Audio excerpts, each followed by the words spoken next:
At dawn, the Tower of the Hand breathed ink and ash. The city's smoke climbed blue from 1,000 chimneys, thinning over the Blackwater like a veil, while the gulls wrote pale, ragged letters against the sky, and the sea replied in its patient tongue.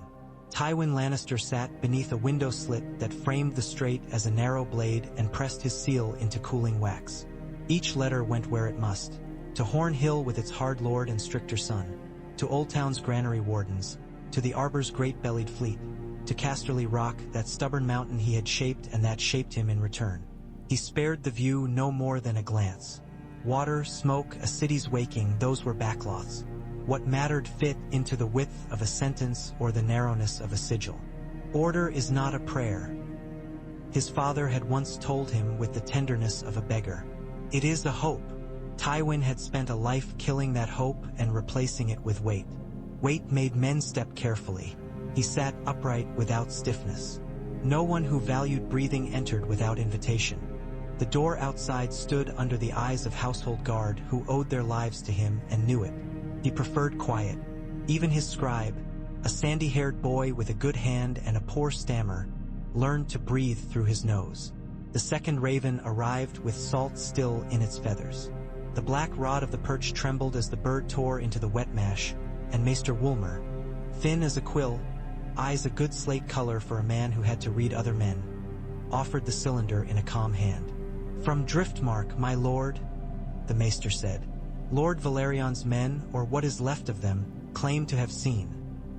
He stopped because Tywin was already reading. A foreign queen had come home in the Waystorm's return. Not asking. Dragonstone woke like a remembered name. The old garrison fled in fisher skiffs, leaving hearth smoke and fear.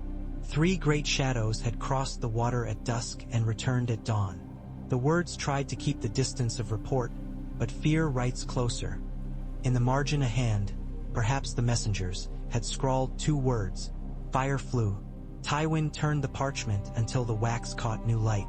"Leave us," he told the maester and the scribe, and silence restored itself when the door closed. He considered the map on the table, the square of silk with its stubborn islands and gullies and longs. Men trusted to maps because lines promised fate. Tywin trusted to the habits of other men. The Targaryen girl had spent years boiling cities he did not own. It was something to tighten one's hand on a ship and burn a freehold that had never known chain. It was another thing to put foot on a shore where old words mattered, where bread had a price. He set the Raven's message next to a memorandum about the spring levy and the exacting of a copper on every sack entering through the Lion Gate, because the levy would determine which cohort got shoes and which got blisters, and blisters bled into peace. He rang the bell only once. Qyburn came up like a shadow that remembered how to kneel. His face had a vicar's mildness. His hands did not. "My lord, take men you can trust and search the old cellars below the Guildhall. You will find what your kind like to find." He did not care to speak the word wildfire. A king had burned his city with less. He would not be a king. "We have been constructing some improvements as you ordered," Qyburn said. The small smile barely disturbed his mouth. "Bolts that fly heavier than sense. Iron that asks dragons to remember gravity. I could show you. You can show Lord Redwine when he docks. The Arbor will build more if the wine will go down for it." He looked up, held Qyburn's pale eyes. "And keep your little birds out of the September. I will not give the mother statue cause to weep real tears." Qyburn's bow deepened. "As you command. Send word to Old Town. The Citadel is to disgorge everything it owns with a scaled cover. The histories of dragons, their bones, their falls. I want no tales of song, only missteps." "Missteps?" Qyburn repeated, tasting the word. "Yes, my lord." Alone again, Tywin let the sea talk. He had spent a life measuring men's appetites and feeding them precisely enough to keep his table full. The foreign queen would have her appetites. She would give them names, liberation, justice, a right old as a tree. Names were meat for other people. He would feed her things that did not chew well. Roads emptied of forage, granaries moved from reach to reach like shells over a coin. Lords whose pride hung like a door on his fingers. Cersei came without knocking. She was a beautiful vessel that had been sailed without chart. He had never let himself forget who had steered. The men who feared her had never seen her as a girl sitting like white chalk after Joanna died, saying that she could still smell lavender, and he had not comforted her because comfort softens. A father can be forgiven many things. A hand cannot. The city whispers, she said. They smelled burnt salt last night. You can tell people they are safe all you like. People do not listen the way dogs do. They listen with their mouths. Close enough. He gestured to the seat. She did not take it. Dragonstone is a mile of stone and a century of smoke. It is also a garrison that runs when shouted at. If I had had the harbor less porous, they would not have reached it so easily. That is my misstep. I do not plan to repeat it. Cersei smiled without teeth. You think this is another rebel to sweep away? Another boy with a crown and a stepmother's temper. She is the blood of the dragon. Behavior runs truer than blood. The blood of the dragon also bred kings who burned their rooms because their mothers looked at them the wrong way. Your son will not be Ares. Her mouth tightened around the word your. He did not soften it. We will make a show of quiet. Tommen will be seen with his queen to bless bread and to hear petitions teach. That would have been beneath his grandfather. The city will wear calm like a borrowed cloak. Meanwhile, Lord Redwine will bring every hull that can float and build a net across the mouth of the bay. Our soldiers will practice with new toys and learn to keep the toys from pointing backwards. And you, daughter, will endure. I endured marriage to a stag. I endured the jeers of fishwives in the street when you bid me smile. I have endured enough to be a martyr. Her eyes glittered with heat. I will not endure the sight of that girl flying over my son's city like a hawk above a hare while we preen. You will, because the hawk wants the hare fat and calm. She thinks on glory. I think on bread. Bread wins wars. Glory writes songs. I have never met a song that cut a man's throat.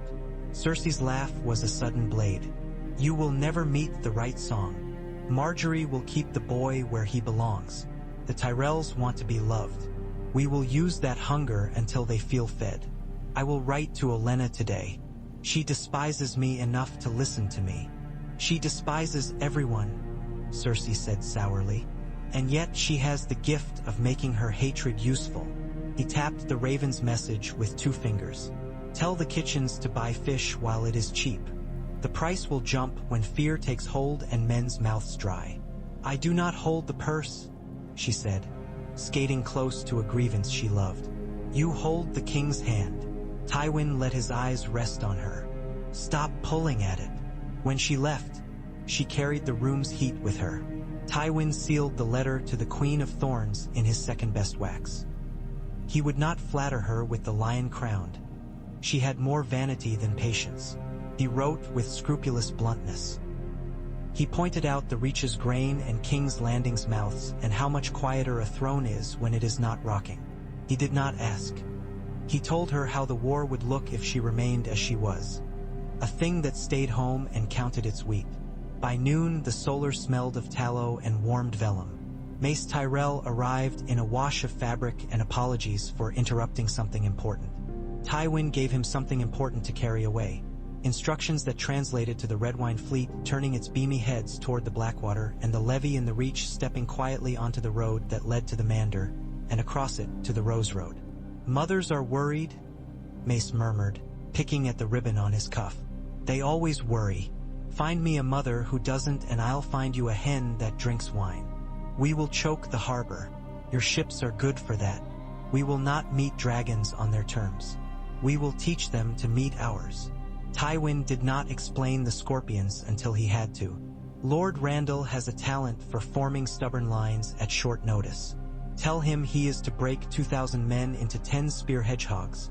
Keep them disciplined, and keep them dry. If a Dothraki charge meets iron in layers and nets at the right angle, they cease to be stories. Mace's mouth worked. You mean to say?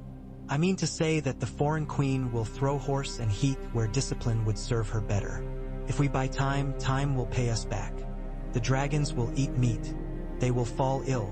One will grow ill-tempered. Its rider will think herself invincible. I have met invincible men. They beg nicely when they kneel. Mace bristled in a show of bravado he probably practiced in his glass. And if the dragons do not fall ill? If they only eat and fly and burn? Tywin's eyes rested on him like a snow's weight. Then we will make the city smaller until they have nothing to burn that we care about.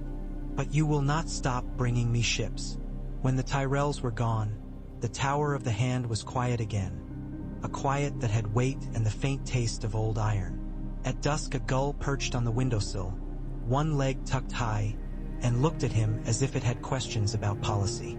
He ignored it. He thought of Dragonstone and its stone dragons cut into the face of the rock, teeth worn smooth by 100 winters of salt. He had never liked that fortress. It belonged to the landscape, not to a man. It was an egg laid on a shelf to remind the room what it had been.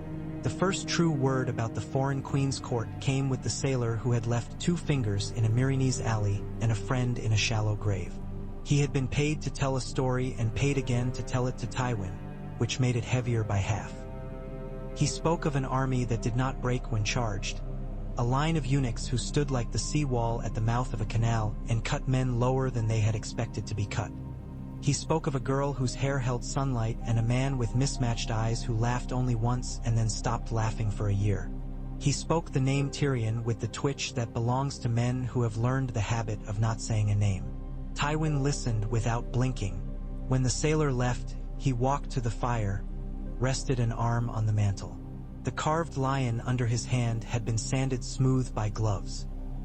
He thought of the night in the Tower of the Hand when the boy he had not raised had carried a crossbow into a room that should not have smelled of oil and whores. Tywin did not believe in omens. He believed in the numbers men carried in their heads, what they thought they were owed, how much fear they could swallow, how often a father could call a son small before the son learned to make himself big. He had not died on a privy. That was a thing he had arranged by a series of small precautions that had looked like nothing at all. He had not lost the city to a wildfire smokefall of rumors and pieties, because he had not rearmed men who preferred to pray to knives. He had not let his daughter set her own table. These were small victories. They tasted of dust, which meant they would last. At dusk that day, he met with Jaime in the garden where the privet hedges made a mazed green and the fountains spoke to themselves. Jaime moved like a man artificially made whole. The gold hand never looked more foolish than when he forgot about it. He had grown quieter since Riverrun. Losing things will do that. Dragonstone, Jaime said. I can't smell it, but I remember the taste of the wind, salt and something older. So she is real. Real, Tywin said. Real women threaten a city with horse and fire. Stories do not send letters with threats that sound like prayers. Jaime's mouth twisted. And Tyrion sits at her council table, arranging the candles. It would have been stranger if he were dead. He has a talent for living where other men die. And you have a talent for choosing the moment when other men must die. The war will not be decided with heroics, Tywin said. He let his eyes rest on Jaime's face until a flinch flickered there and was gone. Do not try to be a story. Stories burn faster than men. I will hold lines. I will not charge at a dragon with a spear, if that is what you need to hear. Jaime smiled a pale, self-mocking soldier's smile. I can charge in my heart. It makes no sound. Tywin nodded. Some fathers would have said something shaped like kindness. He was not other fathers.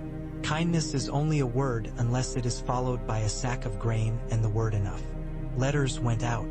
Redwine's fat, wine-dark hulls came down the Mander and into the sea, then turned east like a flock of slow, patient fish. On the city's ramparts, on every gate and tower, carpenters labored with iron and rope at the Scorpion's Qyburn, half praised as the final word of men. Tywin watched crews drill until their arms shook and their mouths bled, and then he watched them again. A weapon is not a device. It is the habit that moves it where it must. He had 100 scorpions when he wanted 1,000. He had sailors who could knot their own lashes. He had soldiers who did not run when a shadow crossed the sun. In the Reach, Randall Tarley formed his lines as ordered, hedgehogs of pikes layered with netting to rob a horse of the one sure thing it has, and sent them marching a mile apart along the Rose Road like beads on a careful string. He wrote once, an elegant, dry hand, to say he distrusted nets the way he distrusted hope. Tywin wrote back that he distrusted hope more than nets. The men marched. The first clash was at sea because that is the way of the narrow sea. Men see a path and decide they own it. Euron Greyjoy came out of haze and rumor at the head of a fleet whose hulls wore iron like a badge. He had sent a raven that smelled strongly of smoked fish and insolence, offering alliance. A word in his mouth that looked like a knife. Tywin had sent him a different word. A letter of marque and a purse of gold. He refused to let Cersei marry herself to iron. He would hire it, 6 leagues off Massey's Hook. When the wind decided to punch rather than stroke, Greyjoy's masts rose out of haze like a forest that had chosen to walk. The red wine fleet braced. Men in crows' nests shaded their eyes to parse flags. It hardly mattered which colors belonged to whom at first. Ships are not beasts that want to be branded. The first crash when hull found hull reverberated across the Blackwater's mouth and up into the ribs of the city like a prophecy stamped on old bone. When the sun fell behind the masts, the dragons came. Tywin watched from the high window with his cup untouched. The sea turned suddenly to hammered gold under the dragon's breath. They dropped out of a cloud that had been nothing until it was everything, and the red wine ships looked like toys betrayed by their children. He saw one hull turn into a lantern as a dragon's flame ate linen and bit into oak and then found the barrels in her belly. That was wildfire then, bursting green as a pond in spring, one of the decoys he had arranged by letter and by purse. Fire met fire and the spray went higher than he liked. The dragon whose breath lit the barrels veered hard, wings cutting the air into slabs. Below, men leapt as if they had remembered another life halfway down. "They won't drown," Qyburn said softly at his shoulder. "Not the dragon." "Men drown daily," Tywin said. "They have better reason to rise than any beast." Another decoy ship took and blossomed into green. A scorpion bolt from the river mouth rose like a lesson and missed. On the next volley the crew corrected. The heavy iron head tore through a dragon's wing membrane with a sound like splitting sail, and the beast bellowed the old sound of a mountain sliding. It did not fall. It learned, as all beasts do. It did not come that low again. Greyjoy found a gap and slipped into the broken teeth of the red wine line, savage and happy as a boar in a vineyard. He burned what could not be taken and took what would burn anyway when it served him. The battle tilted, then steadied into a stalemate of blackened stumps and wheeling shadows, and when night took the sea the dragons were gone. The bay stank of old oil and cooked fish and courage. Qyburn drifted away to count. Tywin stood looking until the sea looked back and said nothing. Scorpions bit. Fire blossomed and forgot where it had been. The dragons had not died, but they had flinched. A flinch is a small loan against a future defeat. You collect with patience. Daenerys Targaryen came ashore at Dragonstone not long after, and the island took her as if it had been waiting, which of course it had. Some places remember their owners like a dog remembers a whistle. The report spoke of her standing on the wind-stepped basalt of the stone drum with the sea throwing its skirts and her hair tied back like a promise not to be touched. Tyrion stood 2 steps behind her, thin and dressed in quiet, looking the way exiles look when they read their home like a book they have not been allowed to open for years. Varys ghosted in her courts and whispered into corners that did not have corners. A dwarf and a eunuch advising a dragon. Tywin appreciated the Metri. Weaknesses do not always quarrel with each other. She sent ravens to Highgarden and Sunspear, words spun like silk and tied with threads of blood. Olenna received hers and laughed and burned it, and then sent a reply on different paper. Flowers on the margin drawn by a clerk who tried to impress a woman who had outlived every attempt to impress her. She wrote to Tywin separately and in more acid. She said she would stand where she had been placed and not move for a girl who thinks a crown is a hat you are born with. She sent her regard to Marjorie, which was the Reach's way of reminding him who kept the city docile. Food, love, and music. He had bought one. The queen dispensed the other 2. On Dragonstone, Tyrion poured wine east of the painted table and talked a queen out of burning. "The man in the red keep is not your sister," he said, folding his hands while the sea spoke under the open shutters. "He is worse for you." He will make you be what you do not wish to be. He will build a notion of you that uses your fires as an argument. If you burn the city will remember the heat more than the justice. I will burn soldiers, she said softly. Men who have sold their steel to keep a monster on a chair. Soldiers are people who have the habit of standing where they are told. His mouth crooking, sad as a scar. As am I. As are you when duty decides your direction. Is Tommen a monster? She asked. No. Monsters breed monsters. Sometimes they breed boys. He did not say that boys grow in the soil they are given, and the old man had learned to make soil out of ash. Varys said nothing and said everything with the way he looked at the window and measured the distance. We will have to break him in his arithmetic, not his pride, he murmured later. He does not know how to spend pride. The first land clash came on a plain of barley halfway between Duskendale and the old chalk hills where the ghosts of goats had left their scent. Tywin would not waste mass on a field a dragon owned. He spread his men into small disciplined clumps, the Tarly hedgehogs anchoring, and sent them making themselves ugly to a horse.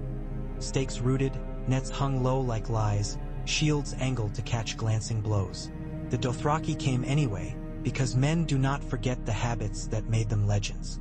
Their horses ran like the wind had bodies. The riders stood on stirrups and slashed and screamed and laughed because terror and joy are cousins. The first wave broke on iron and sank into nets and choked there. The second learned and wheeled and cut at different angles. The third was interrupted by a shadow that swallowed sun. Dragonfire fell like a season. Stakes and nets and men went away the way a chalk mark goes away when you wipe a slate with a wet sleeve. The hedgehogs held in 2 places and failed in 3. Randall Tarly's banner dipped and then steadied, the men forming on him out of the smoke because there are things that hold men in place that are not scorpions. When dusk, more merciful than dragons, finally dragged the sky down, the field remembered barley in places. In others it remembered only glass. Tywin took the report as he took every loss, as a fact that bit, not a wound that bled. He marked a different valley for his next hazard. He moved grain by night.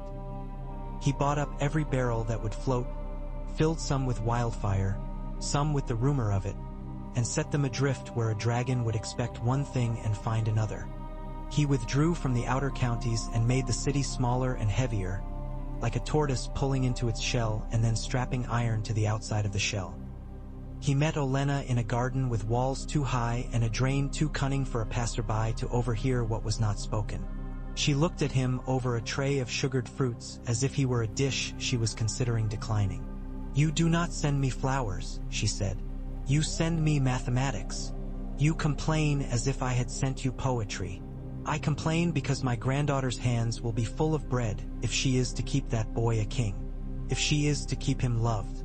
You have made it very difficult to keep a king loved in this city. Love is for after supper, Tywin said. Bread is for supper. We are supplying supper. Your dragons will supply entertainment. Her eyes were needle-bright under their heavy lids. Do not flatter yourself that you can balance this girl on a scale. She does not weigh like a sack of oats. She is a match near a mill. She is a young woman who has been obeyed for too long, Tywin said evenly. I know what that does. I have a daughter. She did not burn men alive to prove a point. Yet, Olenna peeled an orange. The scent floated up between them, tart, stubborn. Your son called her a monster. You call her a child. It won't matter which she is when the beasts open their mouths. It will matter where they open them, Tywin said. I will make it matter. Euron Greyjoy brought in prisoners after the sea fight, spilling them on the quay like fish that had been caught to prove you could catch fish. He swaggered into the throne room with an offense in every step and asked to see the queen. Tywin saw him instead. The Ironborn lord leaned his elbows on the table as if he were about to eat. You won't give me your daughter, he said, all cheer. No, Tywin said. Then give me permission to hang my trophies from your walls, Euron said, and laughed when he learned the answer to that as well.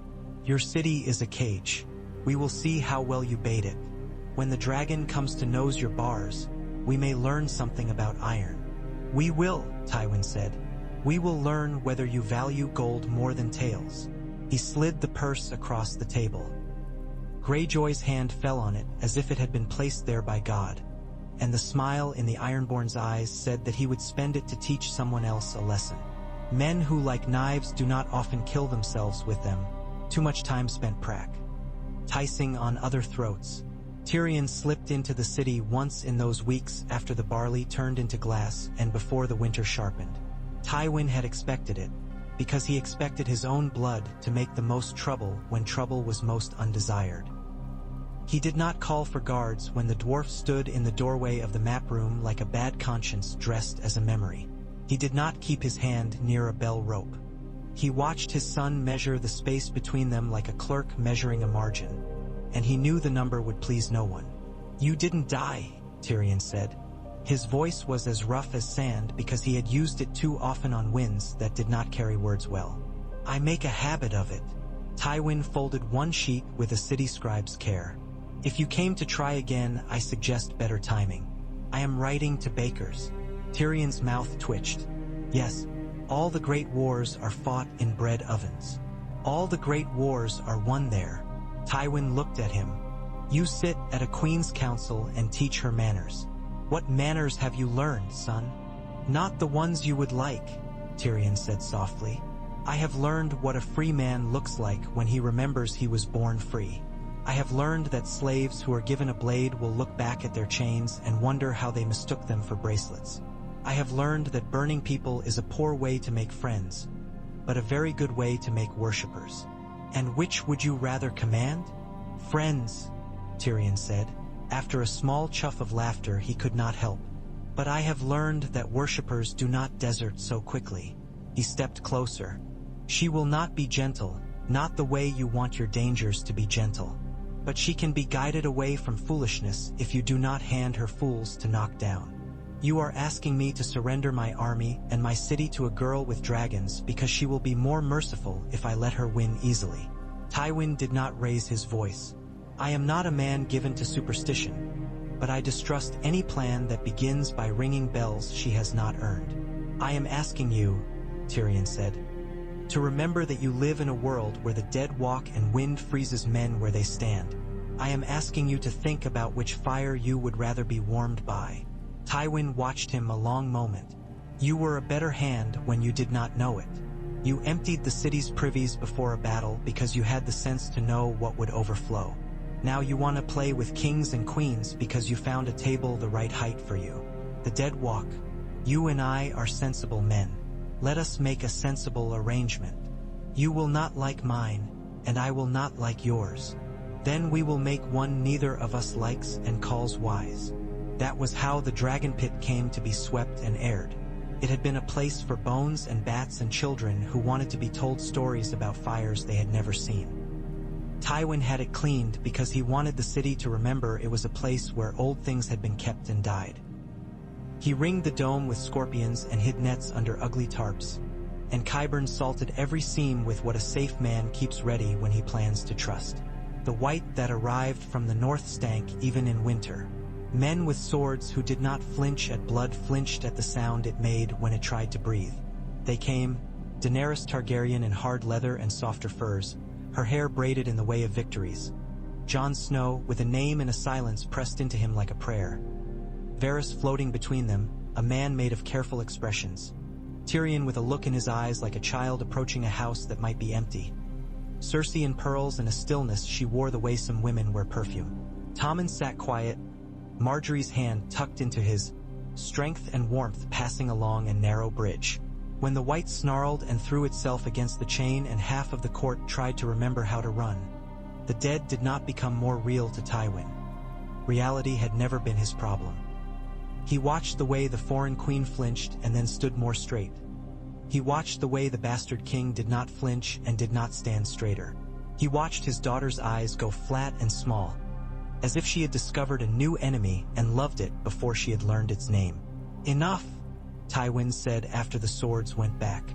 His voice did not rise. It never did. "Enough of theater, lady." He inclined his head slightly to Daenerys, enough courtesy to make a room exhale. "The living have a problem. You propose to solve it by asking the living to kneel to you while they are occupied with something that does not kneel.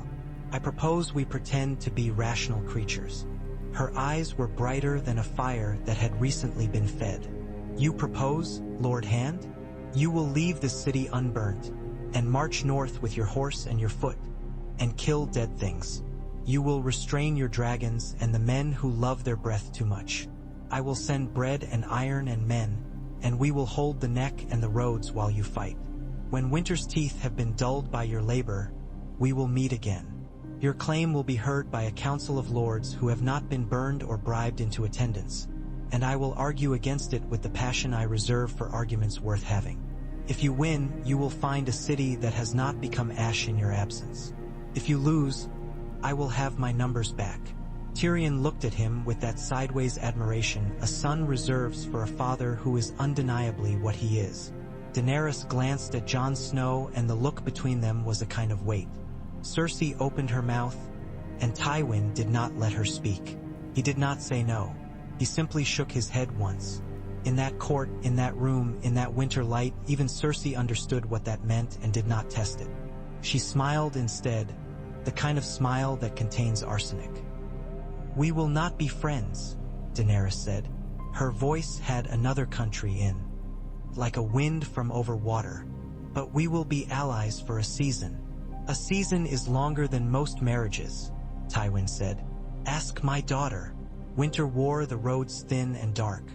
Up the King's Road went men in furs who had never wrapped themselves in anything more expensive than a wife. The dragons flew ahead in long blazing arcs, and the stories that came down the road in the opposite direction grew fat and contradictory as stories do when they begin as truths. Snows fell and were shoveled. Bread was baked in ovens that had never cooled since Ares' day. The city stayed full, then less full as Tywin quietly sent mouths outward with purses and orders pinned to them. "Go," he told them without telling, "and call it pilgrimage or mother sick or the old need to see the countryside. Take your children. Look at the sky. If a dragon comes, let it find you small and in a field." The dead died again in places he had never cared to see, and were burned again, and the smoke went up into a sky he trusted less because men looked at it and hoped. When the ravens came back heavy, carrying stories of blue fire that had taken a dragon and a wall of ice fallen away like a boy's tooth, Tywin received the news and sent more bread, more iron. He did not send prayers. Those are heavy and slow.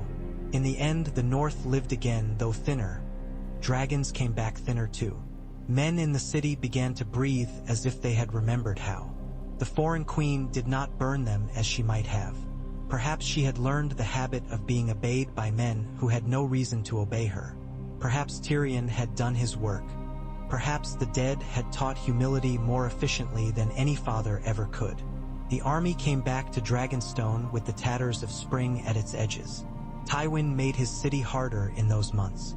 He carved lanes into kill zones and softened the mortar on certain walls so that they would fall outward when a weight came down with heat. He built in falling and he built in fire. He let Qyburn lay his little lines under streets he did not allow his grandson to ride. He shifted the granaries again and let rumors go where they wanted, the way one allows aggressive dogs to sniff one another. He offered pardons to any man who would bring him a hammer big enough to fire a bolt that would be remembered. He kept the bakeries warm. When Daenerys came south again, she did not come with treaties. She came with a tired army alight with victory and with wounds that had knit into pride. The dragons flew ahead of her, 2 shadows cutting the light. He had expected 3. The air above the Blackwater felt heavier, as if it remembered certain notes and did not want to have to sing them again. On the morning she crossed the Rose Road slow as a moving town, the bells of King's Landing stood silent as stones. Tywin had the men take their places. He went on the walls himself. He did not wear armor. He did not take a banner. He brought numbers and stood with them.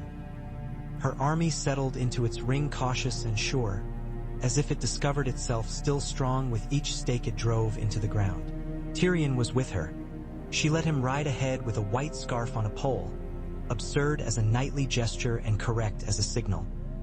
He came to the gate below the King's Tower, where Tywin might see him without squinting, and raised his face into the wind like a man who wants to believe it can tell his future. He asked for talk. Tywin allowed it. They met in a strip of ground between lines that had seen too much salt and not enough rain. Qyburn stood behind Tywin. Grey Worm stood behind Daenerys, straight as a blade. Dragons flew above but high, as if pretending to be birds. The city breathed behind Tywin in long, low drafts, like a beast that had been fed the right amount against its will. "We agreed to speak after," Daenerys said. "After turned into after. I am not patient. My patience is a dress that has been taken in and taken in. It will not fit much longer." "We agreed to speak before you burned my city," Tywin said. "We are speaking." She looked at the walls as if they had opinions. "I have killed the dead. That is a gift for the living. Now the living will give me what they owe me." "Power is not owed," Tywin said. "It is collected."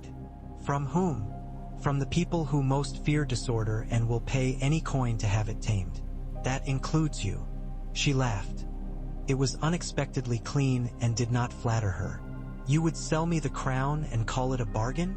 "I would sell you a city that works," Tywin said. "Crowns break. Cities have learned the trick of mending themselves. The people who live in them are surprisingly good at helping." "I have seen cities full of slaves," Daenerys said, and the heat in her voice was what warmth must be like in a fire-hardened clay pot. "They were very obedient. And after you left?" She looked at him, and the wind in that pause was colder. "After, they had to learn new habits." "Habit is the only ruler that lasts," Tywin said. "The last habit one learns," Tyrion said quietly, "is often the first one you try to forget." Tywin did not look at him. "Your dragon is tired. My city is prepared. If you fly low, my men will aim where you cannot look and where you cannot afford to be struck twice. If you fly high, you are a storm that frightens and breaks windows and then goes away. My scorpions will be moved again if these are burned. My walls will make your fire spend itself on stone while I move grain into places you cannot set alight. You will take this city eventually. It will be smaller than you like when you do. I advise a different approach." "Bend the knee," she said. "Let your grandson kneel to his queen and live a quiet life in Casterly Rock. Your house has had its day. It will not be extinguished if you kneel." "I have been bent for worse men than you," Tywin said. "I did not kneel, but I bent. This city has had enough bending for one lifetime." They looked at one another a long time, a man and a woman whose tools were different and whose ends were not so very different at all. One wanted order. The other wanted order more grandly named. One relied on arithmetic and men's habits. The other relied on heat and people's love of a flag that moved when there was no wind. "You will not listen," she said at last, not angrily. "I can feel when someone is not listening. It is a chill." "You will not either," Tywin said. "That is a heat. They are the same thing in the end." She rode back. He watched the line of her spine and the way men watched it. The dragons wheeled, one crossing the sun so that for an instant the city was lit without knowing where the light came from. When the first flames fell on the outer scorpions, they fell like a story kept in reserve. Bolts leapt. One bit scale glanced, fell like a great fish into the water hard enough to throw up a sheet of spray. One of Qyburn's new toys misfired and tore through the shoulder of the man who had wound it. A soldier who had gambled badly and laughed badly and now did not laugh at all. Tywin watched, not because he was unfeeling but because feeling did not help. He watched while the scorpions burned and were dragged back, then pushed forward again. He watched tall, quiet men with the faces of farmers die without drama because they had learned and then trusted what they had learned. Dragons learned too. The big one, the black one who had learned a prince's name and liked it, swooped, breathed, rose, turned, learned the angles of the bolts and the liars who pretended to be still and moved at the last instant. It learned where the wind rose along the face of the king's gate and rode the seam like a gull. Regal, green and newly scarred, came lower than he should have and took a bolt under the rib and screamed a sound that made men think of childhood caves. He rose, faltered, rose again. The wound steadied him. Wounds often do. Then Qyburn's men triggered a thing Tywin had hardly approved. A row of charges laid under the old wharf, time to make a crosswind into a fist of heat. When Regal's breath touched it, the bay exploded into green again.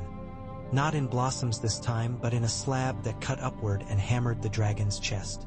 The cry was shorter this time, because the air had been taken, and the great body hit water slant and hard. The ripples that came to the quay came slow and heavy, like belated understanding. The city's walls shook very slightly, as if they had been asked a question and answered it with their shoulders. The black dragon wheeled like grief, then like rage, then like cunning. He stayed high, and the scorpions did what they could. The sky became a geometry lesson written by a feverish boy. Men bled, men burned and were pushed into pools of sand that hissed. Men reloaded and were killed before they could tell their hands where to go. The city held. Tywin stood. He had learned long ago that men who looked at him for courage were easily fooled by the absence of a blink. He sent a runner to ring the bells if the outer walls fell. Not for surrender, for habit. The city knew what bells meant. The sound slowed hearts down. It taught breath to come in and out. He did not intend to ring them for the wrong reason, but he intended to ring them properly if necessary. At midday the dragons pulled back. At twilight they came again and taught men to fear twilight. At full dark they went, because dragons are many things but not gods. Even gods sleep. The siege began. It had a smell, with smoke and old fat and the sourness of men who have learned how little their bodies are worth to the world. Daenerys' camp spread outward cleanly, because discipline is a thing you notice when it does not belong. Tyrion's lines were straight. The Dothraki, who had not loved lines, learned to play at loving them because they loved her more. The Unsullied stood. The city endured. In the second week, a woman dropped her baby into Marjorie's lap at a bread-giving and cried, as if she could not tell whether she had lost something or found it. Marjorie kissed the child and spoke to the mother in that perfect murmur that made people believe they had been understood. In the 5th week, a scorpion crew brought down a great burnt wing of the lower dragon when it came to torch the lion gate again, and the cheer that went up stuck in men's throats because the beast did not fall and the men who had loosed the bolt died before they could crow. In the 7th week, Cersei sent for Qyburn and asked him whether there were enough jars below the streets to make the city into a lesson. Tywin sent for Qyburn after and said, calmly enough to be heard properly, "If a single fuse is lit without my hand on it, I will have your hands. Both." In the 8th week, Tyrion came again, alone this time under a flag that said nothing. He stood below and craned his head up. A boy again, a supplicant again, a man who had killed once in a whore's bed and could not stop seeing what that meant. Tywin went down. They met in the shadow of a scorpion whose iron head looked like a threat that had been sharpened more often than used. "You could end this," Tyrion said. "I am ending it," Tywin said. "I am ending it daily with bread and patience. I am ending it by not doing things your queen expects me to do, so she can be what she enjoys being." "She does not enjoy it," Tyrion said, in that hasty, heartfelt way he sometimes had when the drink had not yet foamed his bravery. "She enjoys it less each time. She knows what fire does and does not do. She knows more about fire than most. Less than I do. I came to ask you," Tyrion said, and stopped. He rubbed the bridge of his nose with 2 fingers like a man waking from a long bad night. "I came to ask you to leave the city with the boy. Come out and kneel. Save what can be saved. Wear dignity and teach the world to call it wisdom. I know how you like to be remembered. You came to ask me to die." Slowly, Tywin said, "I am not opposed. Men must die, but they should choose. I choose this death if it comes. It need not.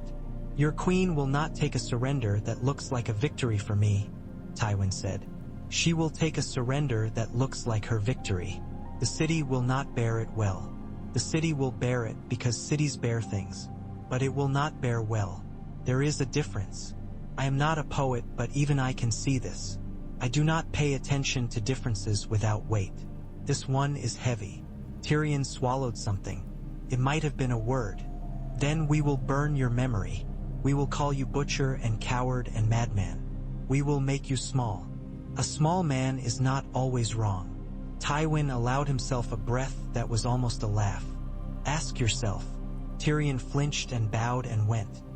He took the white flag down himself, as if the untying had been the point all along. On the day the bells rang, it was because the outer wall fell where Tywin had softened mortar months earlier.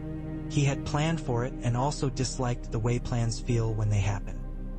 He stood in the gallery behind the king's tower with Tommen and the queen. A boy silent because he had learned silence, a woman looking as if she held the city by a ribbon wrapped around her finger and would cut the circulation off to teach it obedience. Marjorie held Tommen's hand and kept her face calm enough to drink from.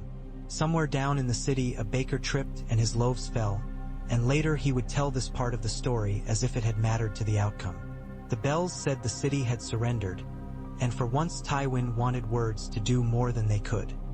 He sent men to throw open 3 inner gates. He sent another man to bind Qyburn's wrists so that even the idea of a fuse would be troublesome. He had the king taken down into the cellars, where wine and quiet had always lived together, because a boy did not belong on a wall when a dragon was marking it with his breath. Daenerys Targaryen did not burn the city at the bells. She brought her dragon up to the level of the king's tower and hovered there, the beast's terrible wings keeping it aloft as easily as an idea keeps a man floating for a minute after he has spoken. She was close enough then that Tywin saw the color in her eyes. He had lost 2 wars in his life, Littlefinger had counted them, and neither had been to a woman. That was a sentence small men liked to say aloud. It meant nothing. He looked at her as he had looked at Aerys and at Robert and at every boy who had assumed his crown was a skull that had learned to speak. She gestured down with her hand, a command to kneel. He did not kneel. He did not lift his chin either. He was a tall man, he did not need height. He rested his hand on the stone of the parapet as if it were the shoulder of a beast he had ridden this long. The dragon's depthless eyes looked at him without understanding and with a perfect, terrible attention. Tyrion shouted something from below. He did not listen. He heard Cersei's breath quicken. Not fear, not conquest, simply a private fervor. He heard Marjorie murmur to Tommen something about the mother and the stranger and the way a bell is a prayer if you call it that. He heard his own city not breathe at all. He thought of Tytos, of Joanna, of the day he first realized a house is not a family and a family is never enough to build a house. He thought of 2 children born Mirabright, of a third born with a joke written on him by a god with bad manners. He thought of grain and numbers and what weight truly is. He thought of a boy in a robe that smelled of wine and fear and the way he had not died on a privy because he had learned to expect everything and forgive nothing. He did not regret much. He regretted that the world had not been more malleable than he had made it. He raised one hand, open. He meant nothing by it. The dragon breathed. Tywin saw the fire come as if it were a courtier. It leapt, no, it unfolded because fire does not leap, it makes a place for itself. And for an instant it was all he could see. It was not pain at first. Pain is personal. This was something larger, ancient, impersonal. He felt himself remember the smell of summer in the Westerlands when the hills burn of their own accord and the air tastes like a god's breath. He remembered Joanna's hair the morning they had wed, not because it was soft, but because it had smelled clean. The world became light. It became weight. When it took him, it took the stone under his hand and the pennant above his head and the small long note of Cersei's breath and the delayed shudder of Marjorie's prayer and the curve of a bold head heated useless. It took, and it would have taken the city if he had not built it to become smaller as it burned. There is a foolishness to death in the open. Men make even the best deaths silly with ceremony. Tywin's death had the decency to be abrupt. The dragon's breath sheeted the parapet. When the smoke moved aside, slow, as if it had been fed and had to rest, there was nothing elegant left. The city did not sigh. It did not weep. It did not sing. It did what cities do. It began counting. Daenerys did not laugh. She did not shout a word to accompany the flame. She sat her dragon as the beast settled at last on the keep's scarred crown, and her hair blew back, and the heat rose around her in a tower of visible air. The bells went on ringing because men are creatures of habit and because orders keep their shape for a time after the hands that made them are gone. The scorpions, those ugly iron animals, were dragged back into shadow because they were no longer useful and might be again later. Qyburn's hands were still bound. Tommen's were not. He pressed them to his eyes and kept them there, as if he could learn to see through hot skin rather than tears. Tyrion stood alone in the strip of ground where men had once learned to be afraid together and put his face eye. And his hands and did not drink, which was the bravest thing he had ever done. Jaime, on a different wall, let his gold hand hang and remembered a vow that had broken him and another that had made him feel whole for an hour. Cersei stood very straight beside his absence and made a secret with herself that no one would like when she told it. Marjorie took Tommen's chin and drew it gently so that his eyes would look where he needed to look. She spoke to him in the quiet voice that can turn a boy into a man if it is used enough and if he decides to be stubbornly good. "Breathe," she said. "The city breathes. We will do as it does." Outside the walls, the Unsullied lifted their spears in a motion that moved like water over stones. The Dothraki who had not gone home after the dead were dead raised their araks and found their voices. The foreign queen sat her dragon and stared down at a city that had not yielded and was doing both as gracefully as possible. Her own face was a thing no story would capture.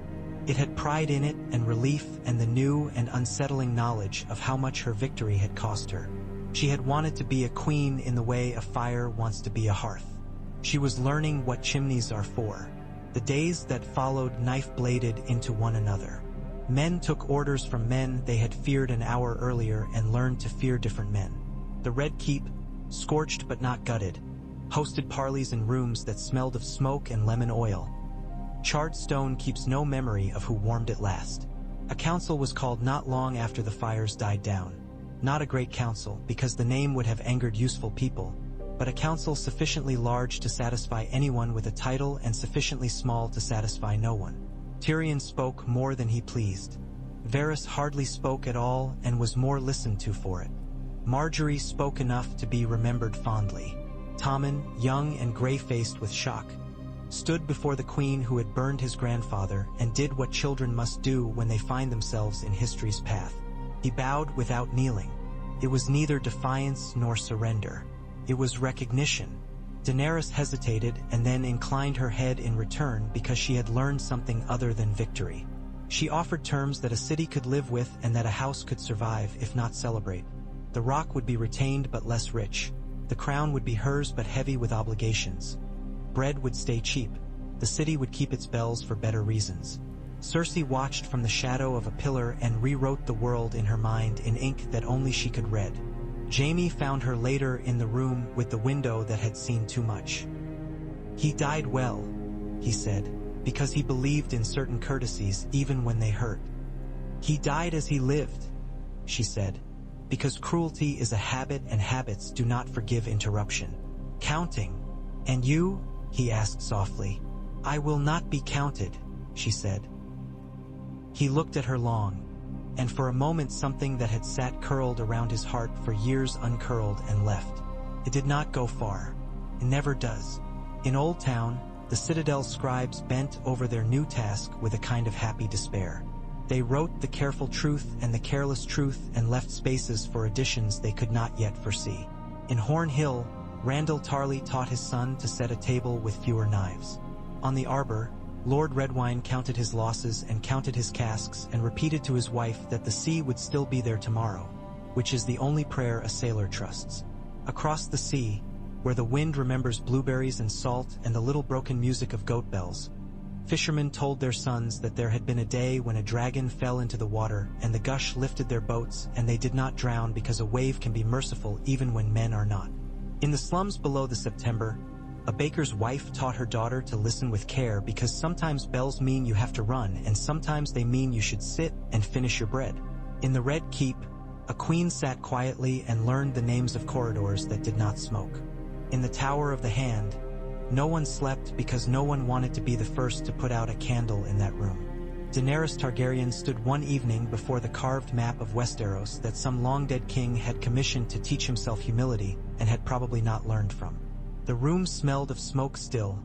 It would for a winter or two. Tyrion stood with his hands behind his back, which kept them from shaking.